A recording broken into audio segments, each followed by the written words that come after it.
come to the end of the second cycle, which is on natural resources. We'll now take a 10-minute break, and when we come back, we'll go to the final segment. Thank you very much.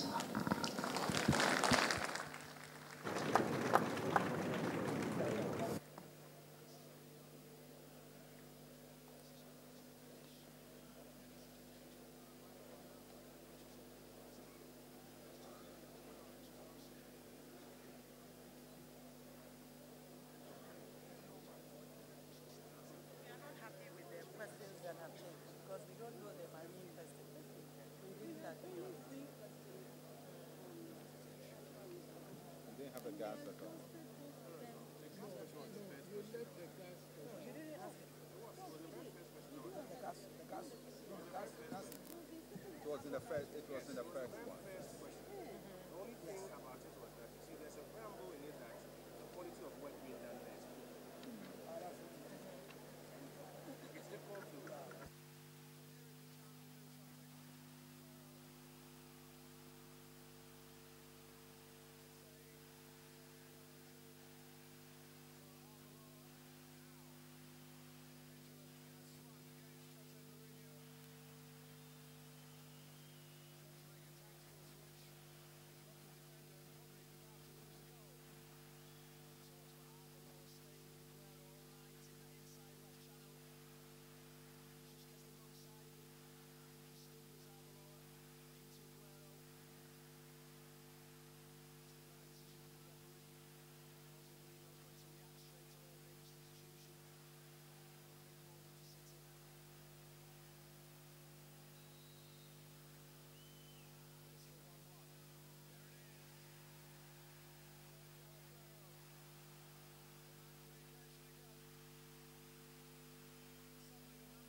5 minutes more. Wait. It's on. Okay. It's on. Ladies and gentlemen, we've got just 5 minutes to go back on air. May I kindly encourage you to head for your seats.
Ladies and gentlemen, just a couple of seconds to start the final segment.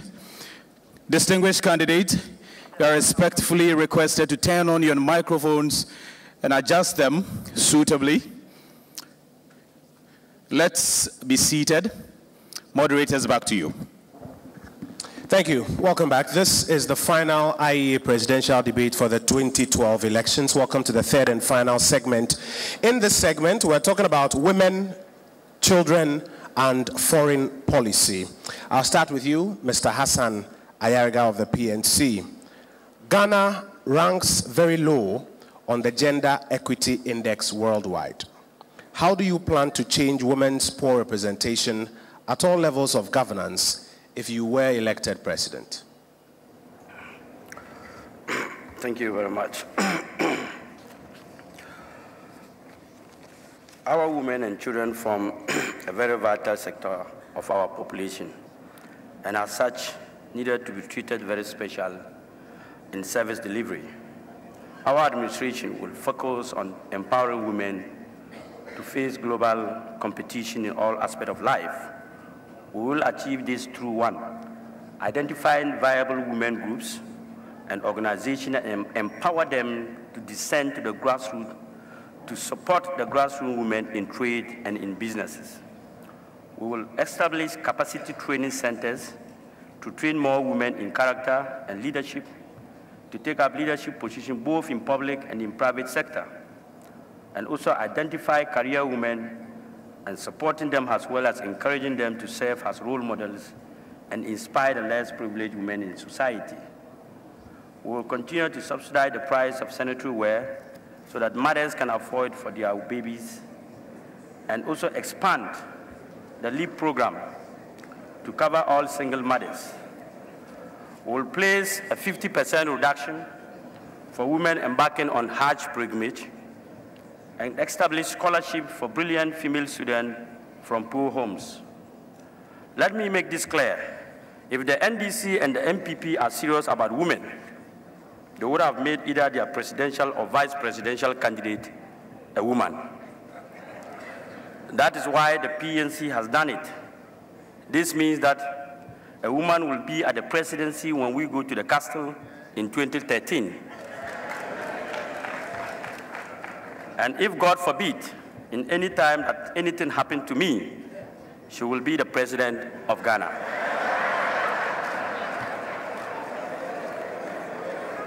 In more substantive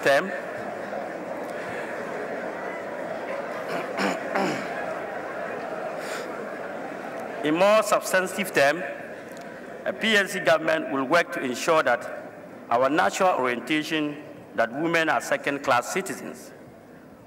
Women must always assist and support men and not the other way around is change. Without a change in our orientation, all the lofty ideas about women empowerment will go to nothing. Once our orientation is changed, the PLC government will implement affirmative action to ensure that women and men are at par in all things in the country.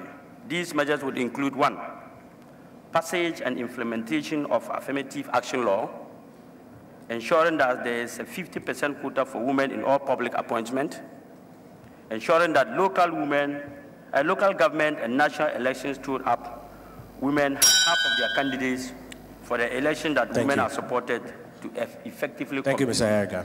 Thank you. Let me go to the MPPs, Nana Akufo-Addo. You have 3 minutes. Once again, thank you, Kojo. We're talking about the majority of our population. 51% of the Ghanaian population are women. So we're talking about a very important subject.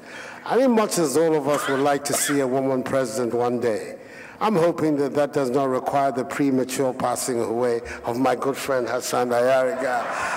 That is, if he's able to win an election, which is also a matter that is out there. But really, the issue, how do we make sure that, I think that one thing that we're not going down the road is making statements about quotas. The late president's 40% quota for women went up in smoke, like many of the promises that were made in the 2008 election. But there are critical things that we need to do. We have already made the Convention Against All Forms of Discrimination Against Women and the Beijing Platform part of our domestic, our municipal laws. So comes the question, how do we make sure that its teachings are implemented and enforced? It's a personal matter for me. I have 5 daughters. I don't have a son. I have 5 daughters. So if I don't answer this question well, when I get home tonight, I have a lot of problems. There are many things that we can do. First of all, inside our party structure, I have been, and anybody in the MPP will tell you, a strong advocate of affirmative action inside our party to make sure that as many women as possible, not just stand, but stand in areas where they have a very good chance of winning. Secondly, in one's own personal decision-making, when I was Attorney General, for instance, my deputy, whom I asked for, was a woman. My special assistant was a woman. Again, when I went over to the Ministry of Foreign Affairs, my deputy was also a woman. So I have that commitment to working with women. I believe that the critical matter for us, opening up the political space to women and looking for the capable people that we can appoint. But beyond that is the whole question, the critical question of education. Make sure that as many of our women as possible get education, because you educate the woman. Agri told us, you educate a nation. You educate the women, and you know that the next generation of Ghanaians will have the right attitudes and values that will allow them to be able to take up the whole issue of female empowerment in our society. It's a matter of the quality of the commitment that people have to making sure that the gender gap is closed, and that we arrive at a situation of equality across the board in our political and governmental structures. Mr. President? Thank you very much. Let me re-emphasize that women form the majority of our population, and there's no way that we can develop if the majority of our population is left behind. The condition in which African women and women across the globe in the developing world find themselves is a result of years of prejudice and social conditioning. And I'm happy that since Beijing, women have taken up the fight, men have taken up the fight, men who understand why we must stand shoulder to shoulder to move our countries forward, have taken up the fight. And women have made significant progress in terms of, public office, in terms of empowerment, but much remains to be done. And under my presidency, we're going to take bold measures to give space to our mothers and sisters and all women to be able to realize their full potential.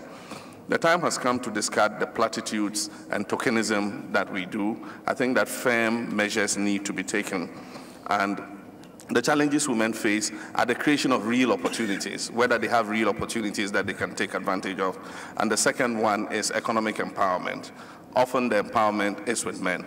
But we must recognize that women are in a sector that, if we encourage, would be able to empower them economically. Women dominate the small and medium enterprise sector, especially in commerce. And so if we put investment there, as we are doing, in terms of Maslow loans, in terms of other credit facilities that they are able to turn around, and indeed they have a better record of paying those facilities back. I think that in one stroke, we can increase women's economic empowerment. The problem is also in terms of public office, and I remember under President Mills, he promised 40% women's participation in governance. It was even a major problem identifying women who were prepared to serve. And I think that that will take a lot of public awareness. One, because of prejudice of society. Two, because of husbands who sometimes are not willing to see their wives become public figures, that are, in the media limelight and other such issues. And so it's a conditioning that we have to work against. Then, in addition, we must implement firmly an affirmative action for women. There's no doubt about that, in order that we can encourage them to step up to the plate and take advantage of opportunities that exist. I think that to get them to go into political office, especially elective political office, I intend to set up a fund, a Women in Government fund, that will be available for every woman who puts herself up for elective office, to help her financially to be able to win the election and be able to go to parliament or occupy whatever elective position she's standing for. I think that such firm decisions and actions are what will help our women take their rightful place side by side with us. Thank you, Mr. President. Dr. Abu Sakara. Thank you very much. The policy decisions affecting women's relationships with men is really what gender is about. It's not just about women. It's about the attitudes of men to women as well. So the Convention People's Party, realizing this, has always championed the cause of women. And in doing so, we've produced champion women. I just want to share some statistics with you. In the Affirmative Action Law in 1960, the CPP put 10 women in Parliament who formed 9.8% of Parliament. By 1965, there were 19 women which formed 20%. Since then, in spite of the claims of my good colleagues in the NDC and the MPP, at 2012, we had 19 women, and there was only 8.9% of women in Parliament. We practice what we preach. Right from within the party, we have removed the glass ceiling for women. And as all of you know, our national chairman is a woman. Our first vice national chairman is a woman. Our second national vice chairman is a woman. And our poor third national vice chairman is a man. The CPP has set the pace and will continue to do it in government as well, because we believe that gender is about empowering women to have the right relationship with men in policy, in government, at the homes, and in society.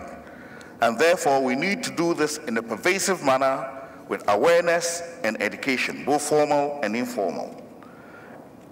We will promote doors for women to be open in science and technology. We will begin with the OIC level, technical level, and carry this through to university level. We will ensure that even in our traditional roles, the Queen Mothers also have representation at the national level. If this is not happening already, we will ensure that it happens, because it is in those role models that you get the beacons that give the signals to young girls and girls to also aspire to be that person in society. We need to do more of this. But I must take this opportunity to commend Ghanaian women. They have been a beacon of hope for our society. And I lived and worked in East and Southern Africa for a long time. And my East and Southern African friends always used to tell me, oh, we feel so sorry for you West Africans. It looks like your women dominate you. But in fact, they complement us. And I'd like to acknowledge the role women have played in our society. We'll open the doors up for them. Thank you. Thank you all very much. Now we come to our second question. Ghana's maternal mortality rate is very high, at about 350 deaths per 100,000 live births. And at this rate, the country will miss the MDG target. This is the question.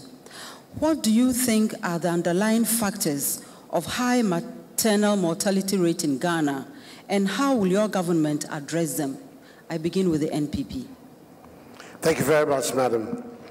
A matter of great concern to so many people in our country. Firstly, clearly, the program that was begun under the NPP government of providing free maternal care was one that was having a clear impact on this issue of female mortality, maternal mortality. We need to go back to that program. We need to find the resources again to make that program work. Making that program work, of course, also goes hand in hand with how we will introduce the concept of family planning into our development strategy so that we have some effort to control the rate at which our population is growing. Number two, the most important issue for women in our country, in fact, for all members of our society, is the access that they're going to get to education.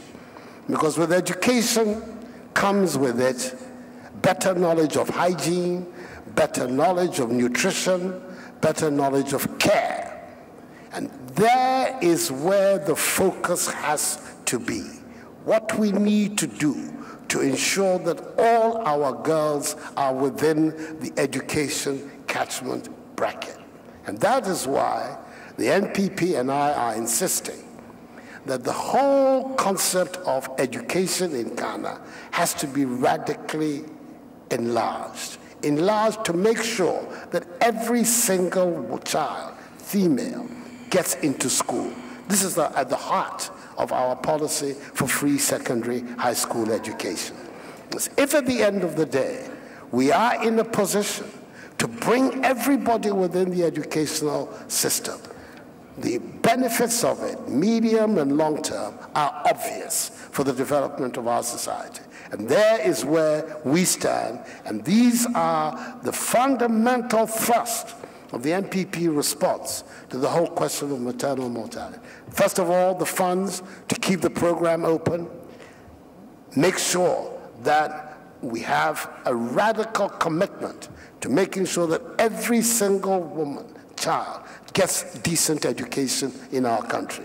That provides us with an opportunity to lessen many of the issues associated with the existence of women in our society. And that is something that we're going to do. That is something that the country wants us to do. And God willing, when we get the chance in December, we're going to do it. Thank you very much. We now move to the NDC, please. First, I think the MDGs are, in terms of maternal mortality, are one of the areas where we are lagging behind. We've made progress on several other MDGs. With regards to maternal mortality, the figures I have seen are closer to about 300 per 100,000 live births. And we need to attain 157 or thereabouts to be able to be in line with the MDGs. A lot of people feel it's hopeless, we can't achieve it. I believe that if we all put our shoulders to the wheel, we can. If it were your mother dying, I think that everybody would want to make sure that no single mother dies out of the basic biological function that God has given them to reproduce humanity. And I think that that is the most cruel death that a human being can live. In order to perpetuate the species, you die in the process. And so we owe it as an obligation to our women to ensure that we reduce maternal deaths to the barest minimum. We've put in a lot of interventions. One basic intervention is access to healthcare in the first place. A woman can be as educated as anything. If she's a teacher and she's in a remote village and there's no hospital, there's no CHIPS compound, she will die in childbirth if there's a complication.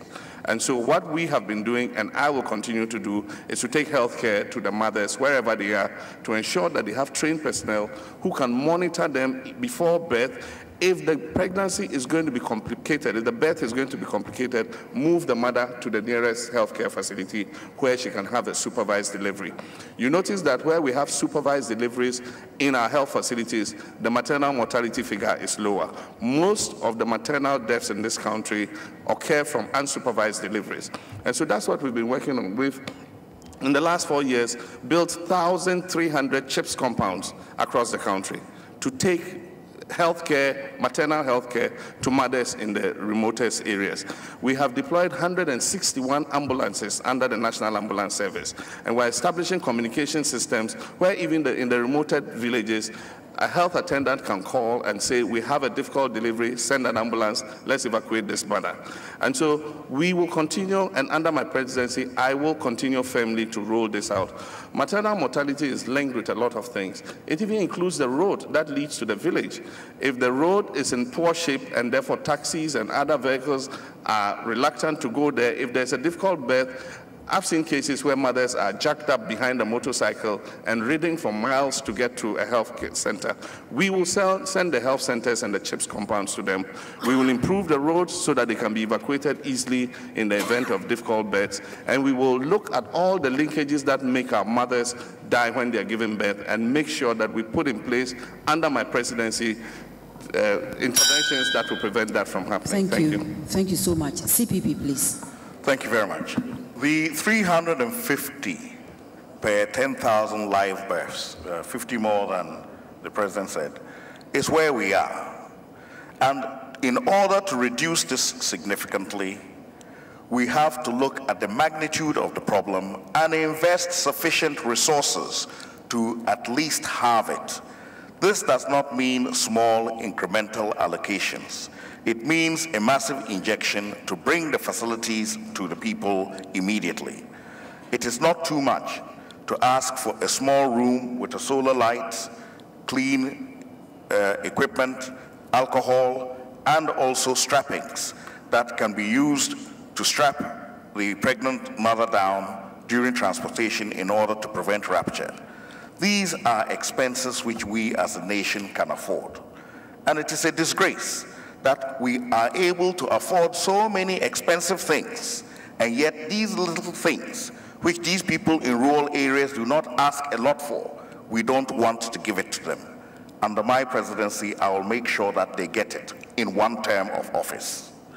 We will ensure that all the CHIPS compounds are put in place, and in addition to that, we expand the quota of trained traditional house midwives that will be able to assist the trained midwife. We will also expand the transportation system to open the rural roads so that intermediate transport can be used to access them.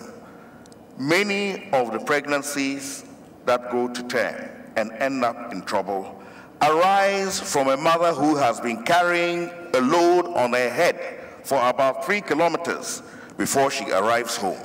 This is because we are still relying on women, pregnant women with children on their backs, to carry the yams to their houses before they get to our tables for the fufu that we eat. The least we can do is open up the roads for them and provide them intermediate transport. What we will also do to make sure we reduce the maternal mortality rate is to expand the level of awareness in the community so that we can have more help for women in the later stages of pregnancy. Traditionally, we have a situation where younger women come to help a mother who is pregnant. But increasingly with education, many of the younger women are in school. I think at a community and local government level, we can make small payments to the traditional housewives to be able to increase their visitations to all mothers in the village. Thank you very much. Thank you also. PNC, please. Thank you. Making motherhood matters in Ghana involve the creation of an enabling environment and circumstances within which a woman is able to choose whether to be pregnant, and if she does, ensure she receives care for prevention and treatment of pregnancy-related complications. Despite all the effort made so far, maternal mortality ratio is still high at 350 to 100,000 lives per birth. Attendance by birth by unskilled personnel is high at 43%. Unmet needed for contraception is high at 35%. Total fertility rate is high at 4.3%. The case of maternal mortality can be attributed to 3 delays. The first delay in seeking care. The second delay in reaching care. And the third delay is delay in receiving care. The situation arises as a result of interplay of several factors, including low status and empowerment of women in the society, low educational status of women, inadequate information of women, unskilled caregivers about danger signs of pregnancy, labor and delivery, inadequate information of men about childbirth, and male dominance in decision-making to seek care, and poor male involvement in maternity care and mental health. The second delay has a result of the following: poor physical accessibility to skilled care, mostly poor roads infrastructure to facilities, unavailability of efficient ambulance services, and referral mechanism. The third one is the poor physical infrastructure, unavailability of needed medical care and equipment, supplies of skilled care, inadequate skilled human resources for mental health contribution to this delay. The refusal of skilled personnel to serve in remote areas of the country and poor attitude also have major impact on mental health care delivery in Ghana. Our policy is to improve the infrastructural development to encourage healthcare and midwives and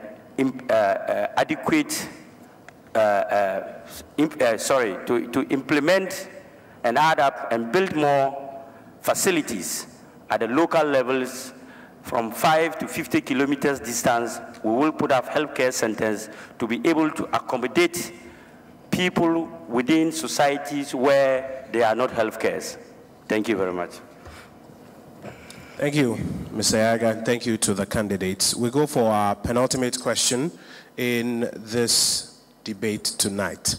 And at this stage, we want to talk about the media. In election years and even beyond, there is worry about media conduct, inflammatory language, feeding of the public with inaccuracies, just to mention a few. What are your views on media regulation? Mr. President, I'll start with you for 3 minutes. What are your views on media regulation? Media regulation. Yes, Mr. President, I'll start with you for 3 minutes. Can you go over the question? You say in election years there... And even beyond, there are worries about media conduct, inflammatory language, feeding of the public with inaccuracies, just to mention a few. As President, the question is, how do you ensure that the excesses of the media are curbed or the potential achieved? Thank you very much. I think that this is necessary not only for election years, but for all time. We have a media that has made a lot of progress. I must admit and commend our media for how far we have come. I have been a part of public service from the time the 1992 Constitution was instituted. And I have known the media before then and where the media is now. We are not there yet. I think it's a stage of our development that we still are grappling with. And it is not the president alone who can do anything to transform the media landscape. I think it needs a collective effort. A lot of it, self-regulation by the media itself. As you know, our constitution seeks to insulate the media from governmental control. And so there are restraints on what the president as a person can actually do in terms of, taking away these excesses that you talked about. Us politicians and public servants bear the brunt of it. I mean, the inaccuracies, the deliberate falsehoods, the concoctions that don't exist, absolutely. There are times you read a story in the media, and if you weren't yourself, you will believe it. You say, this man is a very bad man. But because you are you know you haven't done that, But part of it also emanates from ourselves. I mean, because we want to win power, we concoct things about our opponents and put them into the media. And the media, because of technology, is coming to a stage where that gatekeeping role even no longer exists. You can write anything about your political opponent and post it on your Facebook or circulate it on the internet. And a lot of that is happening with people like us. I mean, absolute downright lies. What I think is we must show by example as political leaders, that these things are unacceptable. And we must not indulge in them ourselves. Some political leaders are indulging in them, repeating unsubstantiated allegations against their opponents. And I think that's not right. So I think collectively with the Media Commission, with the Ghana Journalists Association, with PRIMPAG, if we put our shoulders to the wheel, we can undertake the interventions that will create a better media landscape for us. We've started to do that already. We put aside 2 million Ghana cedis for media development. And between the Ministry of Information and the National Media Commission, we're working out the modalities for using it to provide more training for media personnel. It is the one profession where you don't need a qualification to join. If you just have been to school and you have a pen and you can read and write, you can become a journalist and start contributing to the media. Now, you don't even need a qualification. All you need is a laptop or an iPad, and you can be on the internet and write whatever you want. And so I do think that for those who are professional journalists, with the Media Commission and other stakeholders, we can improve their level of professionalism and ensure that we have a media that this country deserves. Thank you. Dr. Sakara. Thank you very much. I think the media is a double-edged sword. One day you'll be praised and the next day you'll be castigated. But the question is, what is fair reporting? And that, I think, we must have a peer pressure within the media itself to maintain its own ethical standards, to be able to determine that members of our profession who go beyond this point will not be accepted. I think the media itself must attain certain levels and regulate itself beyond the regulatory measures that government will put in place. Because it is quite intimidating to take a newspaper to court. You may have one word, but they will certainly have the last word. And in doing that, we must also recognize the power of the media.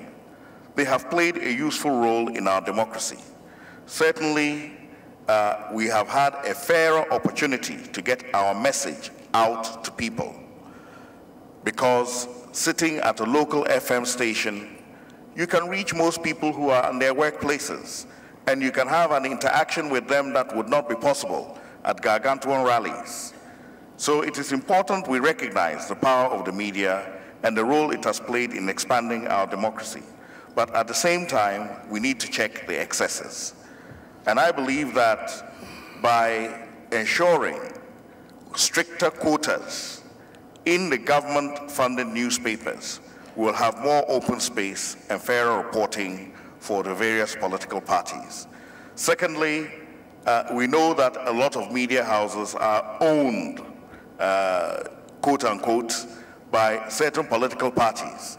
I think it is almost creating a situation where there's the truth of one party versus the truth of another party. We have to have our national truth and our social truth. And our national newspapers must stick to ethical standards and create opportunity where that truth becomes known. It is very important that our young people who want to join the media profession learn at the feet of their mentors. I believe the situation where anybody can become a journalist is certainly not one we should encourage. There should be strict regulations and requirements for who becomes a journalist, because you're playing with people's hard-earned reputations. You're playing with opportunities of institutions, and you're playing with the peace and security of the nation. I believe our media can do better, and if we all work together with them, they will do better. Thank you very much. Thank you. Mr. Ayaga. Thank you. First of all, let me congratulate the media for giving us this platform as well, and making Ghanaians and the whole world to listen to us. But I can tell you today that I seriously have a problem with the media in Ghana, because medias are partisan. You realize that most of the newspapers and radio stations and print media are owned by politicians, different political groups. The PNC does not have one. So when the PNC flag bearer comes out to say something, you hardly hear it. When the NDC one comes to say something, tomorrow it is in the NDC newspapers. Tomorrow Nana Akufo-Addo says something, wow, Daily Graphic, the Daily Guide takes it, and all over the country they are talking about. I want to make it clear that Ghana is not for us to play with. The politicians we have in this country want to serve this nation irrespective of which media we have. So I appeal to the media, please and please. I know that you know and you say that bad news sell, but don't sell bad news at the expense of this nation. This nation is the only country we have. Whether that newspaper is owned by Nana Akufo-Addo or His Excellency John Mahama, please make sure that whatever you bring on board, the whole world, people buy newspapers. It goes into the internet. So people get to judge what kind of media you have, you are dealing with. So I will want to see a media house in this country that is non-partisan, that believes in the ideologies and concept of this country, that will come out with ideas and not be partisan. We can build this Ghana together. I don't need to be in power and throw Nana Akufo-Addo away. At least I'll bring him to see how best we can do the SHS. I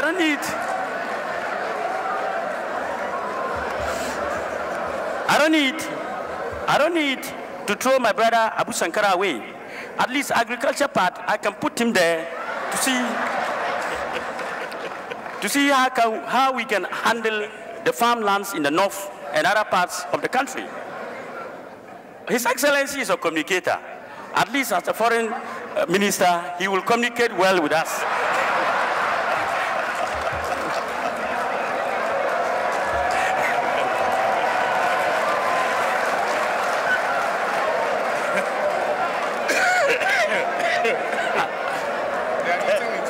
Don't mind him. Could you remember my time? At least, together, we can build this nation. Ghana is the only country we have. Our quota, put up, I still have 10 seconds. Our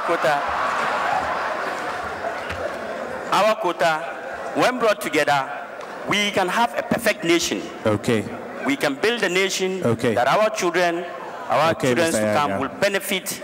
Thank you, and Mr. we will all Ayaga. have a good nation. Thank you, Mr. Ayaga. Let me go to the MPP's Nana Akufo-Addo.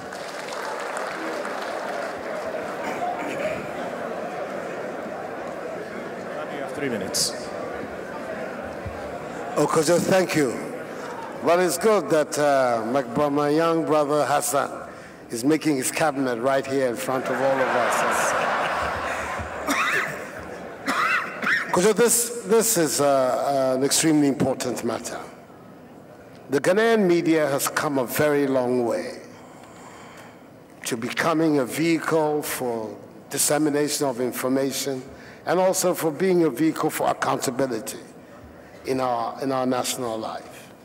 It is now one of the most vibrant media on the African continent, and I personally am very proud to have been part of the struggle that has brought that about. And for that reason, I'm extremely reluctant to go back to the language of censorship or regulation that might end up as censorship. Clearly, self-regulation, as far as the media is concerned, is much better than external regulation. But nevertheless, we have an institution under our Constitution, the National Media Commission, that has been expressly charged with responsibility for managing the media, especially the state-owned media.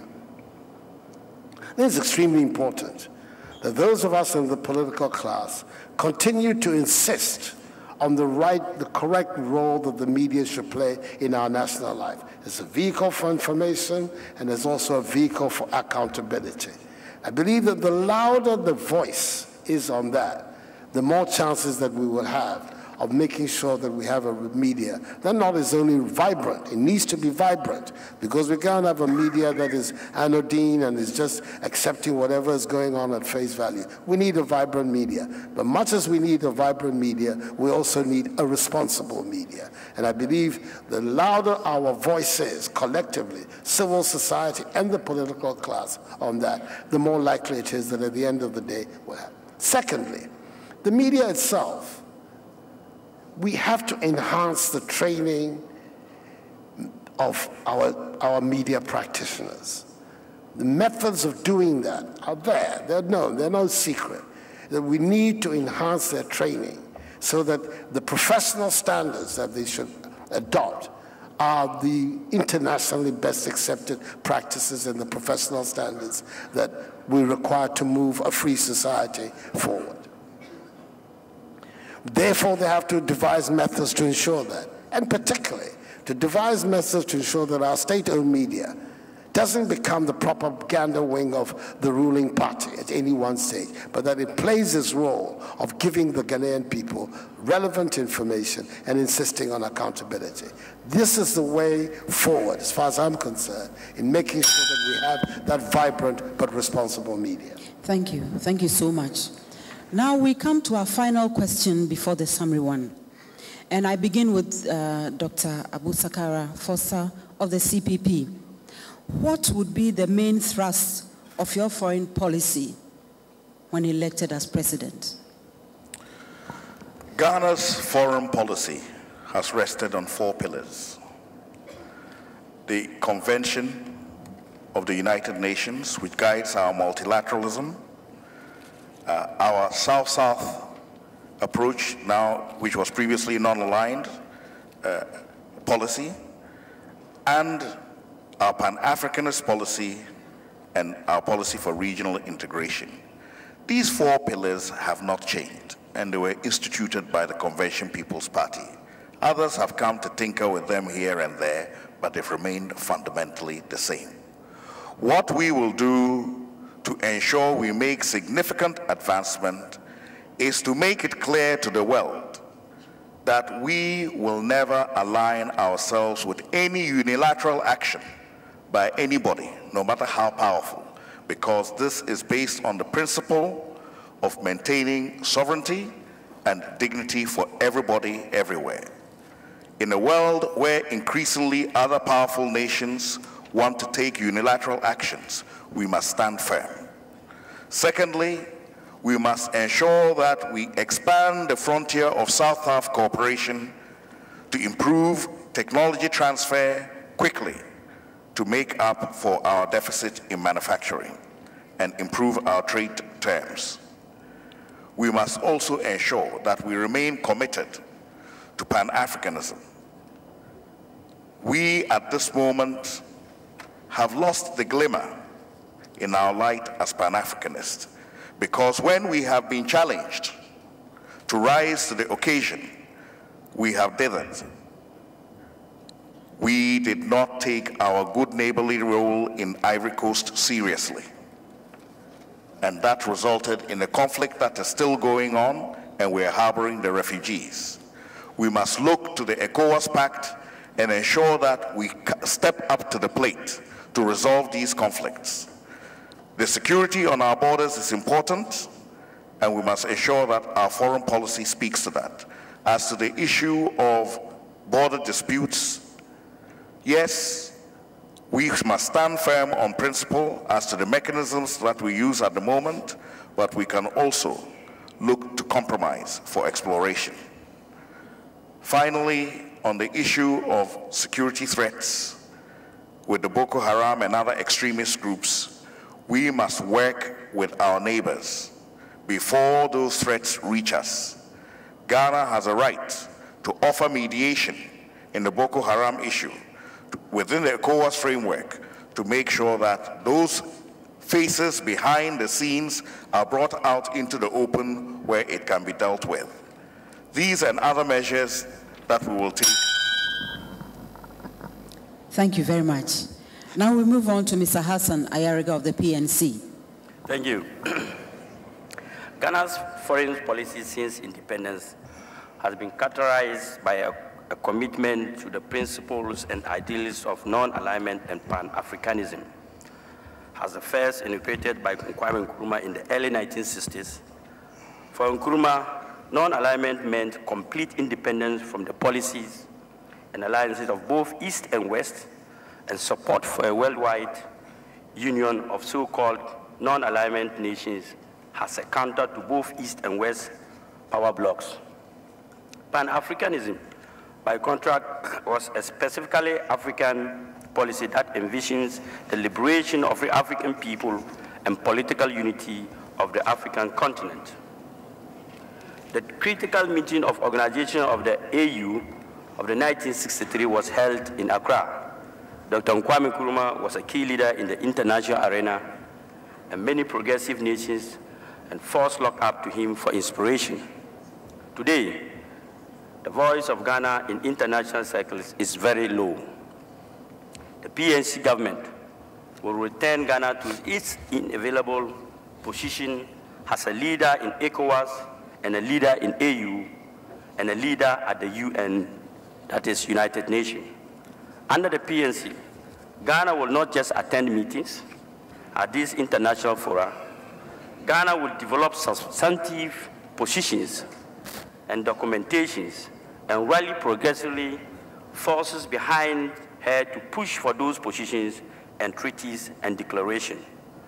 The PNC government will continue to advocate closer economic ties with neighboring states and objectives of Ghana's foreign policy, which include maintaining friendly relations and cooperations with all countries, and that desires such cooperation irrespective of ideological consideration on the basis of mutual respect and non-interference in each other's internal affairs. Africa and its liberation and unity will naturally be the cornerstone of Ghana's foreign policy under the PNC government. Another important principle of Ghana's foreign policy involved the closest possibility, the cooperation with neighboring countries with which the people of Ghana shall share cultural history, ties of blood, and economics.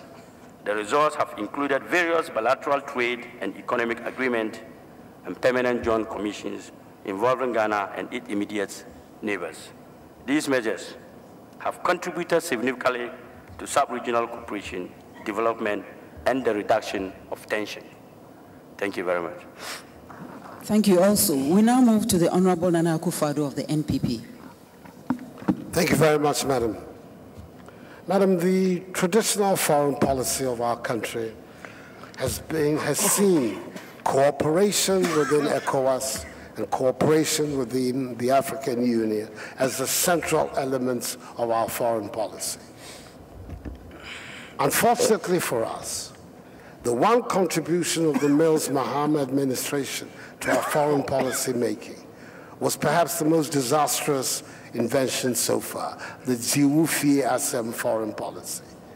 Your neighbor's house is on fire, and you will turn your back and concentrate on your own affairs and watch your neighbor's home go up in smoke. That was not the policy that has been defined by several generations of political leaders in our country. The Kufuor administration, which I had the honor and the privilege to act as foreign minister for 5 years, took extremely seriously the principle of good neighborliness. What we needed to do to make sure that we are on good terms with our brothers on the Côte d'Ivoire and Burkina Faso and Togo, because this is our immediate catchment area. We need to go back to that principle.